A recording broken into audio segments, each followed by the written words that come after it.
गांव के कोने पर एक पुरानी हवेली थी, वीरान और खाली। उसकी खिड़कियां जैसे कोई खाली आंखें दुनिया को घूर रही हों। वहां रहने वाला बुजुर्ग एकांत प्रिय था। उसका नाम धीमे स्वर में लिया जाता था, मी श्याम। कुछ लोग कहते थे कि वह शापित है, तो कुछ का कहना था कि वह कुछ बचा रहा था, कुछ कीमती, कुछ खतरनाक। हवेली उसका किला थी, अपने पुराने वैभव की एक परछाई, फिर भी एक अजीब सन्नाटा बिखेरती थी जो रूह कंपा देती थी। गांव वाले एक खजाने की बात करते थे, एक खजाना जिसकी में श्याम कड़ी सुरक्षा करते थे। कहा जाता था कि उसकी कीमत किसी राजा के खजाने से भी ज्यादा थी। कुछ चमकते हुए रत्नों की बात करते तो कुछ प्राचीन कलाकृतियों की, लेकिन सच्चाई एक रहस्य बनी रही। हवेली की दीवारों के भीतर छिपा हुआ खजाना अंतहीन आकर्षण और भय का स्रोत था। गांव वाले अपने बच्चों को दूर रहने की चेतावनी देते थे। वे कहते थे कि बुजुर्ग खतरनाक है, वह तुम्हारी आत्मा चुरा लेगा। एक रात एक चोर ने हवेली में घुसने की हिम्मत की। उसका नाम था विजय और वह अपनी दुस्साहसी चोरियों के लिए कुख्यात था। विजय ने खजाने की अफवाहें सुनी थीं। उसने शाप और आत्माओं की कहानियों का मजाक उड़ाया। उसके दिल में लालच की आग जल रही थी। मी श्याम के रहस्य को उजागर करने वाला वही होगा। वह प्रसिद्ध खजाने पर कब्जा करने वाला होगा। जैसे ही चांद ने लंबी भयानक परछाई डाली, विजय हवेली की ओर बढ़ा। उसे एक खिड़की मिली जिसका शीशा बहुत पहले टूट चुका था। अंदर घुसते ही उसकी रीढ़ की हड्डी में सिहरन दौड़ गई। हवा सड़ांध की गंध से भरी हुई थी। मकड़ी के जाले उसके चेहरे से भूतियां उंगलियों की तरह चिपके हुए थे। विजय ने एक लालटेन निकाली और उसे जलाया। लौ टिमटिमाई दीवारों पर नाचती हुई परछाई पड़ने लगीं। तभी उसने उसे देखा, कोने में सोने की एक झिलमिलाहट। उसका दिल जोर से धड़कने लगा। खजाना!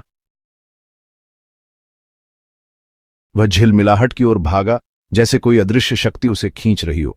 उसके दिल की धड़कन तेज हो गई और हर कदम के साथ उसकी उत्सुकता बढ़ती गई। और उसे एक संदूक मिला। यह संदूक किसी प्राचीन रहस्य को छुपाए हुए प्रतीत हो रहा था, जैसे सदियों पुरानी कहानियां इसमें बंद हों। यह अलंकृत, नक्काशीदार और भारी था। उसकी नक्काशी में छिपे हुए प्रतीक और चित्र किसी गहरे रहस्य की ओर इशारा कर रहे थे। जैसे ही विजय ने उस पर हाथ रखा, उसने एक आवाज सुनी। यह आवाज किसी आत्मा की तरह थी जो सदियों से इस संदूक में कैद थी। एक धीमी कराह जो संदूक से ही निकलती हुई प्रतीत हो रही थी। यह कराह किसी गहरे दर्द और पीड़ा की कहानी कह रही थी। वो जम गया, उसका खून बर्फ में बदल गया। उसकी आंखों में डर और जिज्ञासा का मिश्रण था, जैसे वह इस रहस्य को जानने के लिए बेताब हो। आवाज धीमी थी, फिर भी एक प्राचीन दुख से भरी हुई थी। यह आवाज किसी खोई हुई आत्मा की पुकार थी जो सदियों से इस संदूक में बंद थी। उसका मन दौड़ रहा था, डर और लालच के बीच फटा हुआ। वह जानता था कि इस संदूक में कुछ ऐसा है जो उसकी जिंदगी बदल सकता है। वह अब पीछे हटने के लिए बहुत दूर आ गया था। उसकी आंखों में एक दृढ़ संकल्प था, जैसे वह किसी भी कीमत पर इस रहस्य को उजागर करना चाहता हो। उसे खजाना लेना ही था। उसके हाथ कांप रहे थे, लेकिन उसकी आंखों में एक चमक थी। वह जानता था कि यह खजाना उसकी किस्मत बदल सकता है। संदूक के अंदर उसे प्राचीन स्क्रॉल और कीमती रत्न मिले। यह खजाना उसकी कल्पना से परे था और वह जानता था कि अब उसकी जिंदगी कभी पहले जैसी नहीं रहेगी। उसने एक प्राचीन नक्शा भी पाया जो उसे और भी गहरे रहस्यों की ओर ले जा सकता था। उसकी आंखों में एक नई चमक थी, जैसे उसने अपनी जिंदगी का सबसे बड़ा रहस्य खोज लिया हो। उसने संदूक को बंद किया और एक दृढ़ संकल्प के साथ वहां से निकल पड़ा। अब वह जानता था कि उसकी जिंदगी का असली सफर शुरू हो चुका है। वह उस अंधेरे कमरे से बाहर निकला, लेकिन उसके दिल में एक नई रोशनी जल रही थी। वह जानता था कि अब उसकी जिंदगी में एक नया अध्याय शुरू हो चुका है। हिम्मत जुटाकर विजय ने संदूक को उठाने की कोशिश की। वह हिला तक नहीं। उसने अपनी पूरी ताकत से खींचा, लेकिन कोई फायदा नहीं हुआ।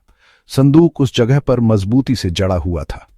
अचानक कमरा बदलने लगा। दीवारें उस पर सिकुड़ने लगीं। तापमान गिर गया। हवा घनी हो गई, जिससे सांस लेना मुश्किल हो गया। उसके भीतर दहशत फैल गई। वह किसी भयानक चीज में फंस गया था, कुछ ऐसा जो वह नहीं समझता था। लालटेन टिमटिमाई और बुझ गई, जिससे विजय पूरी तरह से अंधेरे में डूब गया। वह फंस गया था। अकेला संदूक और वह भयानक आवाज जो लगातार कराह रही थी। वह अपने चकमक पत्थर के लिए टटोला।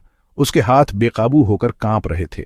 उसे बाहर निकलना था। उसे हवेली से भागना था, इससे पहले कि वह उसे निगल जाए। लेकिन अंधेरा भटकाव वाला था। वह आंख बंद करके लड़खड़ाता हुआ चला गया, उसका डर हर गुजरते पल के साथ बढ़ता गया। अगली सुबह गांव वालों ने हवेली का मुख्य द्वार खुला पाया। यह दृश्य उनके लिए अप्रत्याशित था, क्योंकि हवेली का द्वार हमेशा बंद रहता था और कोई भी अंदर जाने की हिम्मत नहीं करता था। उन्होंने एक दूसरे पर बेचैनी से नजरें डालीं। हर किसी के मन में एक ही सवाल था, क्या हुआ होगा? क्या कोई अंदर गया था या फिर कुछ और ही रहस्य छिपा था? किसी ने अंदर जाने की हिम्मत नहीं की। हवेली के अंदर का अज्ञात भयावह था और कोई भी उस रहस्य को उजागर करने का साहस नहीं जुटा पाया। दिन हफ्तों में बदल गए और विजय फिर कभी नहीं दिखा। हवेली के आसपास की कहानियां और भी रहस्यमयी हो गईं। लोग कहते थे कि हवेली में कुछ अजीब घटित हुआ था, लेकिन कोई भी सटीकता से नहीं जानता था। कुछ लोगों ने फुसफुसाते हुए कहा कि बूढ़े ने चोर से निपट लिया है। वे कहते थे कि विजय ने हवेली में कुछ चुराने की कोशिश की थी और बूढ़े ने उसे पकड़ लिया।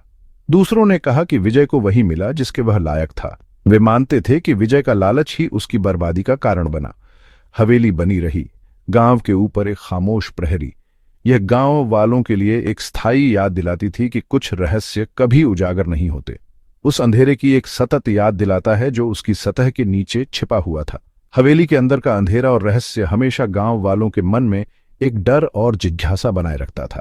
वे जानते थे कि हवेली के अंदर कुछ ऐसा था जो कभी भी पूरी तरह से समझा नहीं जा सकता था। हवेली की खिड़कियों से कभी कभी अजीब रोशनी दिखाई देती थी, जो गांव वालों को और भी भयभीत कर देती थी। वे सोचते थे कि शायद हवेली में अभी भी कुछ जीवित है, कुछ ऐसा जो उन्हें कभी चैन से नहीं रहने देगा। गांव वाले हवेली के पास से गुजरते समय हमेशा जल्दी से निकल जाते थे। बच्चे हवेली के पास खेलने से डरते थे और बड़े लोग भी वहां जाने से कतराते थे। रात के समय हवेली और भी डरावनी लगती थी। चांदनी रात में हवेली की परछाइयां और भी गहरी हो जाती थीं और हवेली का रहस्य और भी गहरा हो जाता था। हवेली का दरवाजा कभी कभी अपने आप खुलता और बंद होता था, जैसे कि कोई अदृश्य शक्ति उसे चला रही हो। यह दृश्य गांव वालों के लिए और भी भयावह था। गांव वाले हवेली के रहस्य से बचने के लिए प्रार्थना करते थे और मोमबत्तियां जलाते थे। वे मानते थे कि इससे उन्हें हवेली के अंधेरे से सुरक्षा मिलेगी। हवेली का रहस्य कभी भी पूरी तरह से उजागर नहीं हुआ। यह गांव वालों के लिए एक स्थायी पहेली बनी रही और हवेली का अंधेरा हमेशा उनके दिलों में एक डर और जिज्ञासा बनाए रखता था। गांव पर एक अजीब सा डर छा गया। हवेली, जो कभी फुसफुसाहट भरी अफवाहों का स्रोत थी, अब आतंक का प्रतीक बन गई थी। माता पिता ने अपने बच्चों को इसे देखने से भी मना किया था। बूढ़ा मीश्याम एकांत प्रिय बना रहा। वह शायद ही कभी दिखाई देता था और जब वह दिखाई देता था तो लोग उसकी निगाहों से बचते थे। खजाना, अगर वह कभी था तो एक रहस्य बना रहा, हवेली की दीवारों के भीतर बंद। साल बीत गए। लालची चोर विजय की कहानी एक शिक्षाप्रद कहानी बन गई। लालच की कीमत और जो छिपा रहना चाहिए उसे खोजने के खतरों की याद दिलाता है।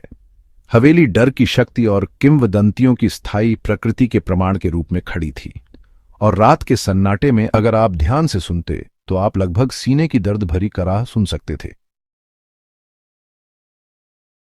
लेकिन गांव वालों को क्या एहसास नहीं हुआ कि उनके बीच एक अनमोल खजाना छिपा हुआ था। विजय ने अपने लालच में क्या नहीं देखा, वह यह था कि असली खजाना सोना या रत्न नहीं था। वह यह था कि असली खजाना सोना या रत्न नहीं था।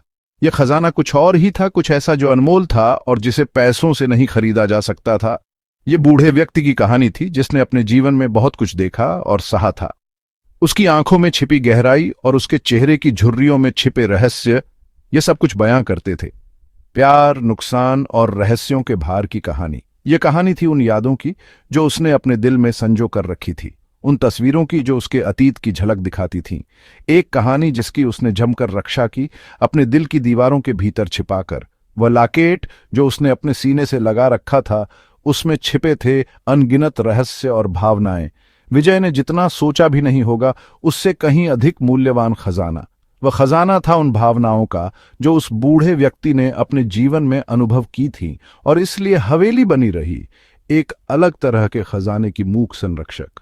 यह हवेली अब भी उन यादों और भावनाओं को संजोए हुए थी जो उस बूढ़े व्यक्ति ने अपने जीवन में जी थीं। भौतिक धन का खजाना नहीं, बल्कि मानवीय भावना का। यह खजाना था उन अनमोल पलों का जो उसने अपने प्रियजनों के साथ बिताए थे, उन पत्रों का जो उसने अपने जीवन के सबसे महत्वपूर्ण क्षणों में लिखे थे, और अंत में यह खजाना था उस उम्मीद का जो उसने अपने जीवन के हर कठिनाई में बनाए रखी थी। यह खजाना था उस प्यार का जो उसने अपने दिल में संजो कर रखा था। और इस तरह गांव वालों ने अंततः समझा कि असली खजाना क्या था। यह खजाना था उन भावनाओं का जो हमें इंसान बनाती है। यह खजाना था उस प्यार का जो हमें एक दूसरे से जोड़ता है। और इस तरह गांव वालों ने सीखा कि असली खजाना सोना या रत्न नहीं, बल्कि वह प्यार और भावनाएं हैं जो हमें एक दूसरे से जोड़ती हैं। यही है असली खजाना।